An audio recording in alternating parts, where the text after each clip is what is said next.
Welcome to the WP Builds podcast, bringing you the latest news from the WordPress community. Now, welcome your hosts, David Wormsley and Nathan Wrigley. Hello there and welcome to the WP Builds podcast. This is episode 114, entitled Introducing Split Hero for Split Testing with Adam Lacey. It was published on the 7th of February 2019. My name's Nathan Wrigley from pictureandword.co.uk, a small web development agency based in the north of England. And I'll be joined a little bit later, as I've just said, by Adam Lacey to talk about his new SaaS app called Split Hero. However, before we begin that, just a couple of things I'd like to mention. If you wouldn't mind going over to the WP Builds website, you can find that at wpbuilds.com. We've got a whole bunch of links at the top. The first link that I want to point your attention to is the subscribe link. And if you go over there, you'll find a form where you can get on our WP Builds newsletter. We only send 2 out a week usually to say that this podcast has come out and also to say that the Monday news has come out as well. There's a link to the Facebook group, which has got nearly 1,900 members, always chatting about all things WordPressy. It's incredibly friendly. And then there's some other links. The Facebook Messenger updates will alert you that the episodes have come out via Facebook Messenger. Same thing on Slack. And also we put everything that we do out on our YouTube channel as well. So you can find everything there. That's wpbuilds.com/YouTube. There's a webinars link at the top of the website as well. And you'll see if you go there that we've got 3 webinars coming up. If you've got an interest in CRM tools, especially CRM and marketing tools inside of WordPress, we've got Adrian Toby coming on from Groundhog to talk about that plugin. We've also got Chris Badgett from Lifter LMS talking about the learning management system solution that he's got called Lifter. And also we've got Oliver Sild from WebArcs. And if you're into ITsec and website security, then WebArcs might be something you want to look at. All 3 of those webinars will be kind of informative, showing you how it works. And register and you can ask the questions of the founders in a way that you'll probably never get to do again. If you go to the deals page on the website, then you'll be able to see a whole load of deals on Project Huddle, Groundhog, If So, WP Ultimo, Beaver Team Pro, Main WP, Blog Vault, Malcare, Toolset, WP Security Audit Log, and widget options. Loads of stuff there, loads of money to be saved. So go and check it out. There's lots and lots of good stuff there.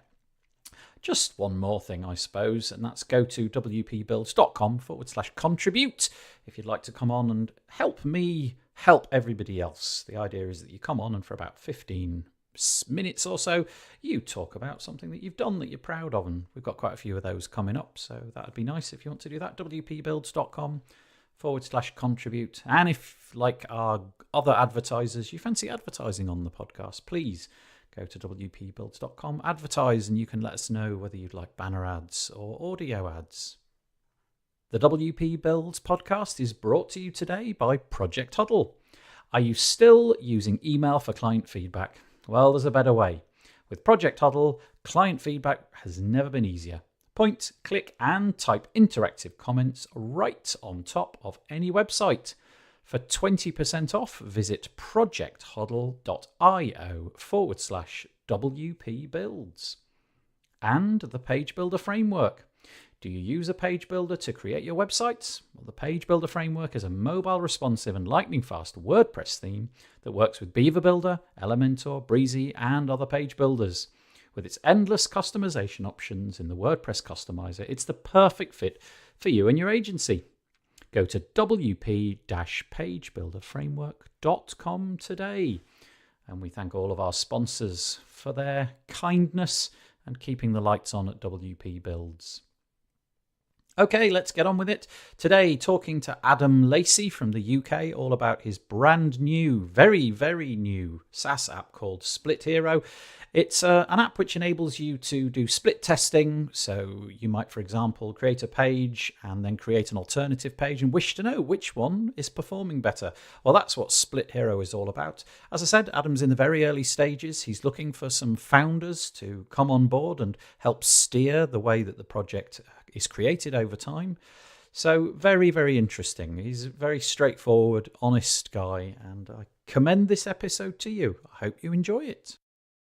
Hello and welcome to the WP Builds podcast. This is an interview this week, and today, all the way from the UK, just down the road really, is Adam Lacey from Split Hero, his new project. Hi Adam.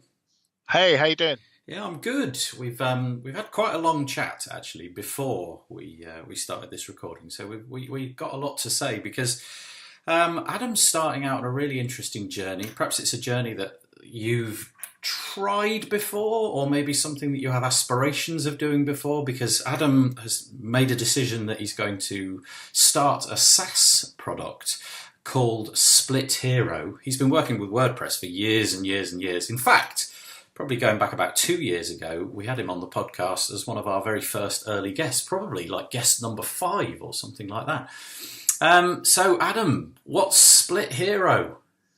Sure. So I built Split Hero to be a user-friendly A/B split testing platform. And the idea is that it's affordable, user-friendly, and it works with any CMS, although we all prefer WordPress, and any page builder. So that's kind of the idea. Okay. Now, for those of us who haven't been in the game for very long, because we have quite a lot of new listeners each week, what is a split test? I mean, sometimes referred to as A/B testing and probably some various other names. But what is the point of it? Why would we want to do it? Amongst all the other myriad things that we've got to learn, what's the purpose of split testing? Yeah, sure. So the idea is to basically test 2 different variations of a page and see which one leads to more conversions and the user taking the action you want them to take. So whether that be filling in an inquiry form, signing up for a newsletter, all that kind of stuff really. So what you do is have 2 variations of a page, put those URLs into our platform. Our platform would dynamically filter traffic between those pages automatically. And then over time, we normally suggest at least a month, but over a series of months, you will then start to get a better picture of what page technically users are reacting better to. And the benefit of all this is obviously you're getting more conversions from the traffic you're currently getting, so you're converting more traffic to leads. Is it just pages that this works on, or is it possible to inject, I don't know, iframes within a page such that, you know, it's maybe just a paragraph that you're changing or just a row that you're changing? Or is it best, does your platform go for URL specific pages only? Yeah, so at the moment, the platform works just on URLs. So you'd put in, but obviously what you decide to do on that page is totally up to you. So if you want to change something really minor, that's absolutely fine. Obviously, if you want to have 2 URLs that are vastly different as well, that's absolutely fine. So, but we're just working on the core premise of taking the URL and doing the dynamic sort of traffic filtering and the measuring of data for you. And the main reason we went that route is because it does allow people with less technical knowledge to get up and running, and also allows, like I said, that flexibility to use like any page builder and any CMS really. Okay, so let's say that I've got 2 pages and I'm driving traffic to those 2 pages. Presumably, I drop the URLs into Split Hero. Then, presumably, stop me when I go wrong, which will probably be in about the next 5 seconds. It will give me a new URL, a Split Hero URL, which I then, let's say, paste into my email marketing campaign. And then people click on that, hopefully. Split Hero decides which one of those 2 variations it's going to serve up. It serves it up to them. They interact with either A or B. But then we have to make a decision about which is the winner. So how does Split Hero know? How does it present information about which is the most successful of A or B? Yeah, so it works ever so slightly different to that. So what we do is if you had the URL of your main page you're going to be creating is just, for example, / landing page, and then the variation of that is going to be like / landing page 2. You would give us, we always use URL A as the core URL, and then obviously all your variations, because we're going to go up to A, B, C, and D on the platform. So you'll be able to add up to 3 other URLs to compare against. Okay. And what you do is every time you share the core URL, so that'd be the first one, that is what our platform will basically just divert traffic based on that. So you won't get a unique URL for us. You literally just keep sharing your main one, and we do the rest. How does that work from a technical point of view? How does it know that, like, for example, if I'm working on a WordPress site, how does my WordPress site know actually I should be serving up variation B or C or D as opposed to A if it's on my own domain with my own correct URL? Yeah, so what we'll do is part of the setup is you'll get a small snippet of JS code to just put into the head of the website. And it's super straightforward for anyone to do. And you literally copy and paste that in, and then that will talk to the website to tell it to dynamically move the traffic between certain URLs. And then that way, what we'll do is we'll measure, we'll get some key data. So we'll get each variation paging split hero. You'll see how many views it gets, the bounce rate, how long people spend on that page, and over time, because we'll basically ask you for, also as part of the setup, we ask for a conversion page or a goal page. So if you think of that as if someone fills in a form and it goes to a thank you page, that would be your goal URL. Mm-hmm. So you'd put that into Split Hero. Then obviously, after we serve up all the different variations across loads of different traffic, eventually you'll start getting conversions on those, and over time we'll measure which one's getting to the thank you page more, essentially. I see. So the winner is decided upon. So let's say, for example, that we serve up 2 variations, A and B, Yeah. and A is visited, 1,500 times, and from A, the landing page, the thank you page rather, is visited 30 times. Then you know that it's 30 over 1,500. But if B is visited 700 times and the thank you page is visited 500 times, 500 over 700, you can see clearly which the winner is, and that's how it's decided. Yeah. Exactly, yeah. Ah, perfect. And so do you then get kind of data back from the platform? Does it, after a certain period of time, is the intention that it will announce what the winner is for you and perhaps do things like email you and say, look, we've got a winner, it's time to make a decision, and, strip out the A/B testing and just stick with the winner? Yeah, so I don't think there's any time you should stop A/B testing. A/B testing is something you should continue to do, because obviously all you're doing is continually seeking improvement. So there's never a reason to stop doing it, because obviously, if you can keep getting better and better results at the traffic you're getting, then obviously that's beneficial for not just yourself, but if you're doing it for clients as well, obviously it's beneficial to them. But yeah, it gets to a point, part of the 5-step process of setting up on the platform your first split test is you set a campaign length amount of time. So you can set that for a week, a month, 6 months, and at the end of that time is when you'll get the notification to say campaign's finished, this is the results. And further down the line, we would like to get to the point as well where we're doing sort of PDF reporting, and we'll be able to have that automatically email out to either the user, or if they're doing it for clients, automatically email clients as well.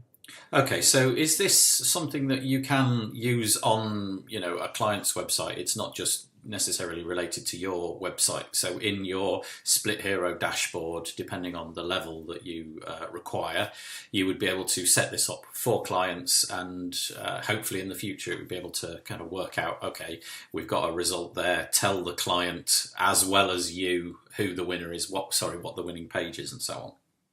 Yeah, absolutely. Yeah, there's like I say, there's obviously a massive benefit to using it on your own websites, but it's also a great opportunity to be able to sell split testing to clients, because there's been a real surge of people building landing pages for clients over probably the last sort of 12 to 18 months. It seems to be landing pages and funnels are obviously the next big thing. And this will allow, as part of that, if you can offer split testing alongside with the creation of the landing pages,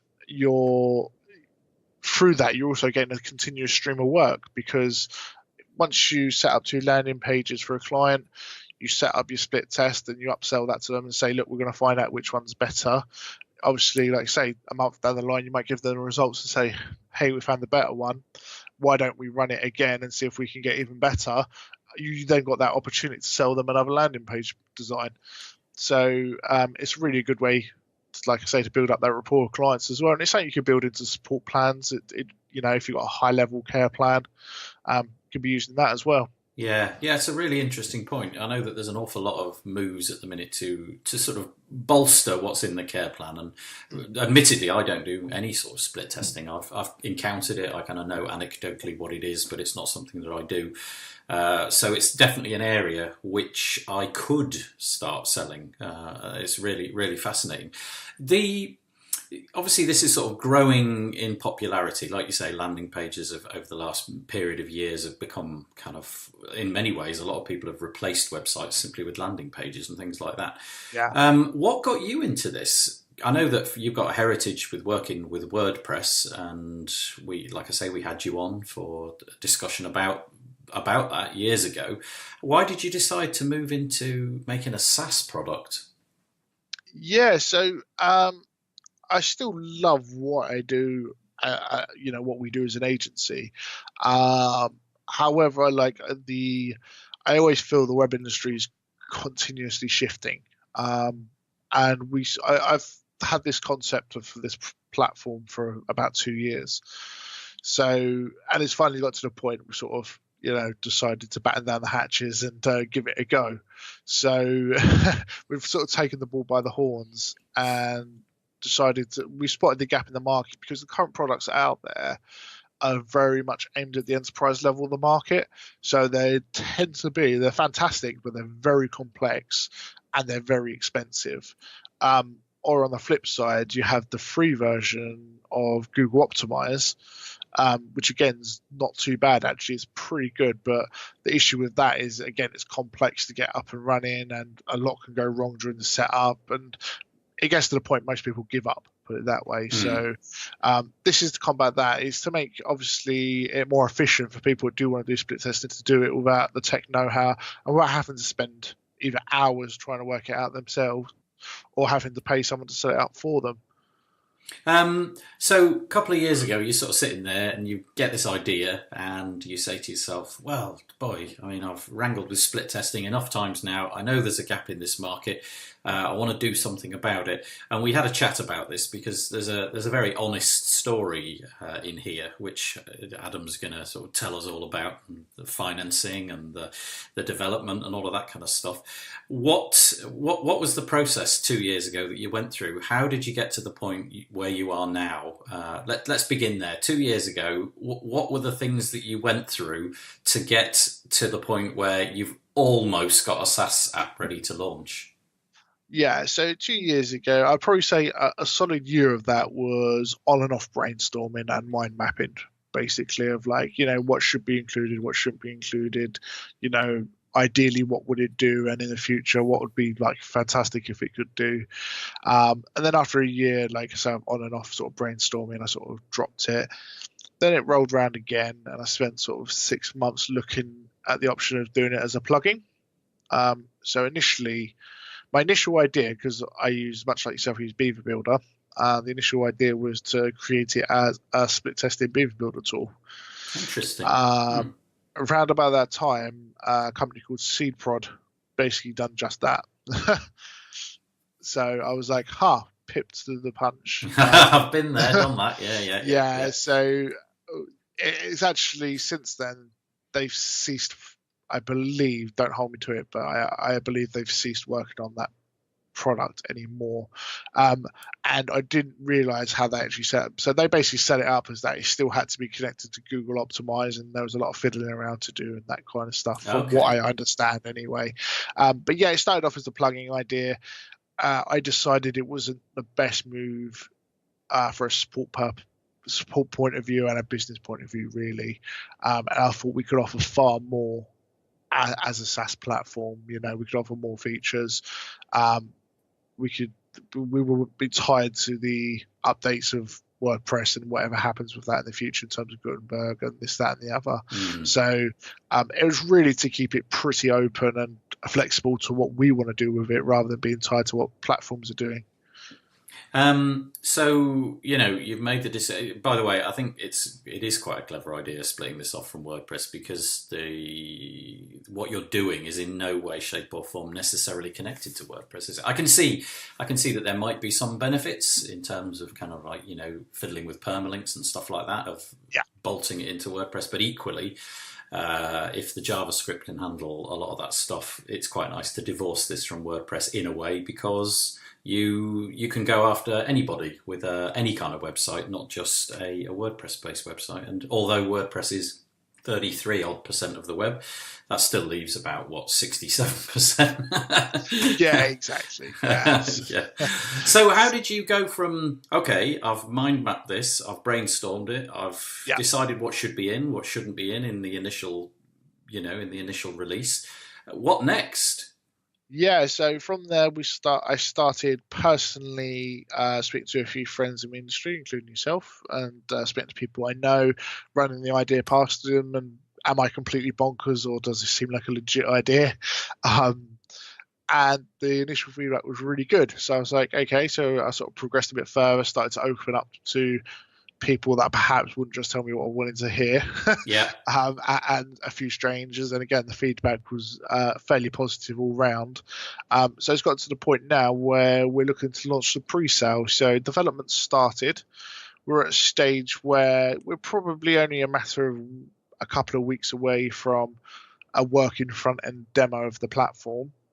So that would be, a user would be able to click around and get a feel for it, but the technical guts behind it wouldn't be there just for demo purposes. It gives people an idea of what it looks like, how it's going to feel, and how it's going to work, basically. So we're only a couple of weeks away from that stage, which is really good. We're a bit further along than I expected, because I thought we were going to be launching the pre-sale before we got to that stage, but it looks like we're going to sort of coincide a demo and the pre-sale launch, and we're going to hopefully use the pre-sale to fund the full development of the platform. So we're being totally sort of upfront with that. A lot of basically all we're taking from the pre-sale is going to go straight into the development of the platform. Yeah, I bet there's a whole bunch of people listening to this who totally identify with the idea of, well, I had this idea for a WordPress plugin or a SaaS app or whatever it is, and I talked to all my friends, and everybody was really positive and what have you. Or maybe they weren't. Maybe they said, "This is a stupid idea. Stop it." Did you? By the time that you had started asking people, were you kind of wedded to the idea? The discussion, I think, at this point is going to sort of ramble into kind of what it's like to start a SaaS app. So that's kind of where I'm going with this. Do you think that you were so wedded to the idea that even if the feedback had been all right, you would have gone with it because you'd invested so much time? Because I bet that's something that a lot of people are a bit wary of. If I spend too much time on this, I'm going to be wedded to it. I won't be able to step away, even if everybody's shouting at me, "No, don't do it." Yeah, I mean, I think if the response come back lukewarm, then I probably certainly would have second guessed it. And if it come back negative, I probably would have knocked it on the head, I think. And the reason for that is, people are always going to be fairly positive, especially when you're not asking them to buy the product or anything at all. You're literally just asking them for their thoughts on the concept. The next stage, which is obviously the stage we're getting to, where we're actually asking people to put their hands in their pockets and support the platform in a way. Obviously, they're getting the product out of it, but in a way, support the platform. That's when I think we're going to get a true feel for, I guess, the market, whether the market really does want to see this kind of platform out there. And I'll always stand behind this as well. If the worst case scenario happened, and because we only want to sell 25 licenses to make this happen, if the worst case scenario happened and I couldn't sell the 25 licenses in a matter of like 4 weeks or 6 weeks, I would refund the people that had paid and scrap the idea. Oh, that's interesting. So you're going all out on a 4-week run. 4 to 6 weeks. Yeah, that's kind of my estimate. And like I might jinx it now, but yeah, 4 to 6 weeks, 4 to 8 weeks, I think is a reasonable time to try and sell 25 founding members lifetime. That's deals. fascinating. So, right, you really are going all in, because I bet that is equally another worry, that it becomes a bit of a money suck over time, and, you might give it a year, and during that year, it's leeching money away. You've got a completely different approach. I like it. It's really, really interesting. So you're going to have 25 founding members, and if you don't manage to gather those 25 founding members within a, let's say, 4 to 6 week period, you're going to say, right, that's it. I've proven that that this isn't something I want to stay in the long term, and I'll refund everybody 100% of what they paid. Because that's very ballsy. I think most people would be how to describe it? Give it 6 months instead. But that's really novel. How did you decide to do it that way? I know people might think there's some great marketing idea behind this, but to be totally frank, it's just I have a unique way of trying to go about things. In my head, I'm kind of like, well, that's a reasonable amount of time to try and get hopefully 25 people to sign up. If it stretched on to like 8 or 10 weeks, then I'd probably, and ended up at 25, then I'd probably still go ahead. But yeah, really, like, my full process behind it was, if we struggle to get 25 people on a really good founding members lifetime deal plan, then the chances of us getting regular monthly users would obviously be in theory harder. Therefore, like, the long-term stability of the business and the platform isn't viable. Yeah, so I totally get it. It makes perfect sense, because you've set the bar of 20. To me, when you said 25, I was like, oh, that's quite modest. That seems really achievable. And then from there, if the really achievable target isn't met, I think that's right. And also, I think it's quite intelligent to sort of back away from it, to have a moment in time where you say, okay, I've tried it. I've worked really hard. I've pre-sold it, and then I've actually sold it. I've been out there telling people all about it. And then I've actually started to sell it with this really, a significantly better deal than you're going to get if you jump in later. And if it doesn't work out, I'm going to cut my losses. Yeah, move on to the next thing. Great idea. Yeah, exactly. Yeah, I mean, that's why, like, I'm being upfront with everyone. Like, say, what you see is what you get, and it's the easiest way to test the market, really. Like, and to be honest, touch wood, if things go really well, we sell out with in a matter of days or a couple of weeks, then that's obviously really good insight of how things are doing. And I'm hoping it's kind of a market employees as well, in a way, because if things do go really well, and say for some reason it sells out in 24 hours, well, straight away we can go back to the news list, the mailing list I've really built up slowly, and say, look, we've sold out in 24 hours. So them 25 licenses are gone now, but this is what the plan's going to be. So, you can sign up early, ready for the full launch. Yes. Yes. So, yeah. I think it's, obviously, if I was doing this, I would probably have a very, a different approach, as would anybody else doing this. They'd all have their own unique take on it. But it's the journey that you're telling us about here, which is really interesting. That having to make these decisions and putting lines in the sand and deciding what the number is and how many dollars need to come through the door within what time frame. And if you've never done it before, you can read all the books in the world and listen to coaches, but at some point you've got to make the decision for yourself. And it's really interesting hearing the story about you doing it. So if we just move away from that story for a moment and talk about where you're at with the development, are you building this yourself? Have you hired a developer, a team of developers? Let's go with that very simple question to start with, and then I'll follow up. Yeah, sure. So I'm not building this myself because I'm not that clever. So I've got the fundamentals, like I could tinker with it and probably work on it. However, building it from scratch, I have a developer that I've worked with for quite a while on client projects as well as other bits and pieces, who I fully trust, who is just basically going to be contracted into the business to support the platform and grow the feature request, really. Okay, so you've got a developer who's going to help you. Have you made decisions yet about where it's going to be hosted and things like that? Are you thinking like Google Cloud or Amazon Web Services, or is that still too far off? Yeah, that's still a little bit in the air. I think we're looking at potentially DigitalOcean or Vultr balance loaded servers on a cluster. Yep. So that way we can balance load the users, and no one should experience a bad. That would be the bit that I'd really enjoy. I'd love making those decisions. Yeah. Okay, so you've got the developer. He's working on it. What is the point at which it's going to be launched? Is it going to be ready to use, or is it going to be like a proof of concept version for those first 25? Because that's an important decision. Do you spend all of your money, get it built, have it fully working and tested, and then use it, or do you spend a bit of the money, have some left over in case it goes wrong, some left over in case it goes right, and just build some of the features and kind of create a mock-up? What's your thoughts on that?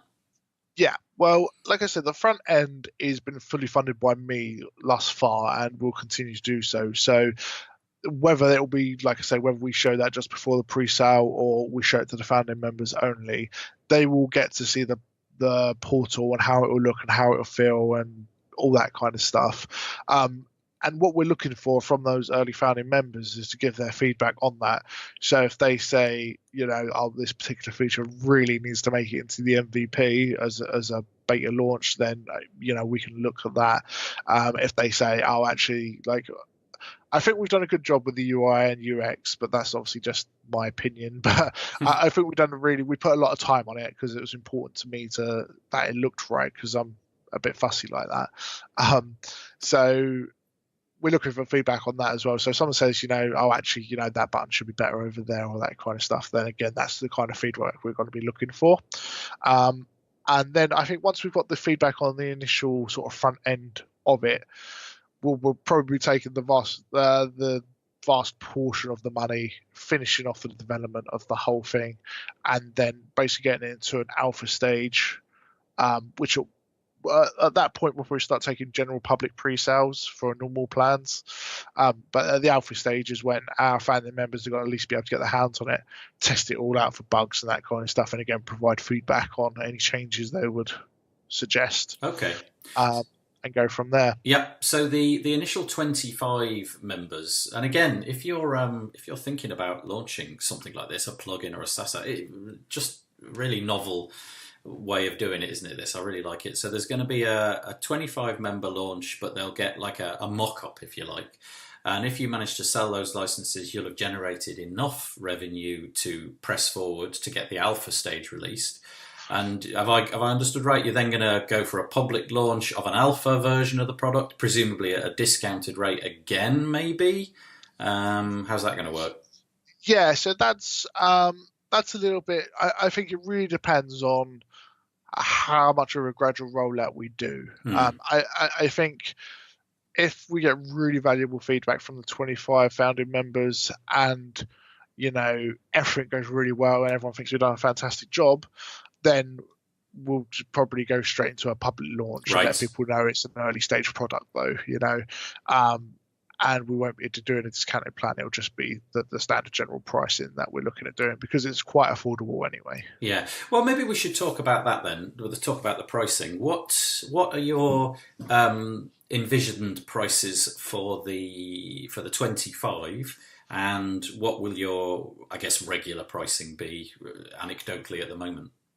Yeah, so these are subject to change, but I think they're pretty firm from the maths I've done anyway. So the early founding members club for the 25 licenses, it's going to be a lifetime deal. It won't be fully unlimited, but it will have a high account limit of probably around 10 or 20 domains, something like that, and 20 tests. So it will have really high limits for at least 90% of users. And then they'll get access to the platform, 4 to 6 weeks before the public launch. They'll help us with the feedback. They get a private Slack channel with access directly to me, where they can provide feedback and feature requests. And they'll also, moving forward way past the general public launch, they'll get alpha access to new features before the general public. Mm-hmm. And that will be $397. Okay, so 397 for the Yeah. first 25 to come in, and thereafter, let's roll on a year, and it's launched, it's going well. What will somebody like me sign up for at that point? Yeah, so this is where I've gone a bit unique again as well. We don't really have your traditional set plans of, if you think of your hosting plans where you got five websites, 10, and so on. We're not really following that model because I'm different, clearly. So it's going to start at $27 a month. Is roughly what we're aiming for, and that'll include the use on one domain and running one concurrent test. So if you're just a solo web owner and you just want to do it in your own website, $27 a month is all you're going to need to pay. You can use it on your domain and you can run one test at once. And then what we're going to do is offer bolt-ons. So, Okay. For example, these are the figures that we're still working on, but you could bolt on an extra domain, and every single domain is going to include one extra concurrent test. So say you're an agency and you pay your $27 and you say, right, okay, well, we've got 10 clients, so we need to buy another 9. You'd pay like an extra like $5 a month per domain, something like that. Likewise, you might just still have 1 or 2 clients, but you might be running 5 or 6 tests for each of them, and you could just buy a concurrent test as well. I'm with you. So you've got the basic plan of $27 a month with bolt-ons, and it sounds like at the moment you're still toying around with the pricing. I'm appreciating the honesty of all this, by the way. It's fascinating that you're willing to not only tell us at what stage it truly is at, but also you're wrestling with these problems. You haven't exactly worked out what the fee's going to be, but that's what it feels like at the moment. The only certainty is the first 25 at 397. Have you, like all of these new SaaS apps, have you toyed with the idea of, jumping onto other platforms like AppSumo and all of the similar services to try and boost your numbers? Or is it just you personally going out there, frequenting forums and Facebook groups and things like that and trying to pitch it? Or have you, what are you going to do with that in the next few weeks? Yeah, so I'm incredibly blessed that I've got a lot of good friends like yourself that run podcasts and other outlets on social media. So that's where I'm going to be. You might see me doing a lot of Q&As, podcast releases, and I'll be putting those on the website as and when they come out as well, so people can go back and listen. But yeah, that's the main thing. I did consider AppSumo. The issue with that, and to be totally frank, is obviously you need a finished product to be able to launch on there. And I wasn't fully comfortable paying the full development cost without testing the market. And I also, part of me doesn't want to support, to be totally frank, I don't want to support sort of 3, 4, 5,000 lifetime deal users for the entirety of the platform, because I don't think it's a viable business long term. Yeah, well, that's, I think there's sense in that. Obviously, there's a lot of people who've used AppSumo and it's worked very well. But equally, I'm sure that there's people like yourself who've made decisions in the other direction, and you just want to keep it small and tight and do it all yourself and keep a handle on it and see how it works. We're recording this on the 9th of January. Hopefully this episode will go out fairly soon. What is the envisaged date that you're planning to actually roll out the first 25? Yeah, so I'm trying to shoot for, this is subject to change, but we're trying to shoot for Friday the 1st of February. Okay. So that's approximately, 3 weeks and a bit today. Yep. So yeah, that's when we're hoping to have the demo out there, or at least like the prototype out there, if you want to call it that. Right. And the pre-sale will go live on the Friday. So my idea is to hopefully get the prototype out at the start of that week, and then people can keep signing up to the newsletter when they obviously want to be alerted when the sale goes live. Yeah. And then we'll push that sale live, and hopefully get people sign up. Will you be running any kind of system to encourage people to promote it? The typical system is like an affiliate system, something like that, where people get a proportion of the fee. I know that's quite popular, to sort of spread the message more quickly, if you like. Yeah, absolutely. We will be doing an affiliate system. The exact sort of shape and size of that is a bit of an unknown at the moment, but my initial gut says we'll do an affiliate system of, for every user someone gets to sign up, they get $27. is kind of my initial gut feeling. So basically, their first month's payment goes to the affiliate. Essentially. I see. Yeah, I get you. And where can we sort of get in touch with you if we're interested in Split Hero? What's the domain? What's your email? That kind of thing.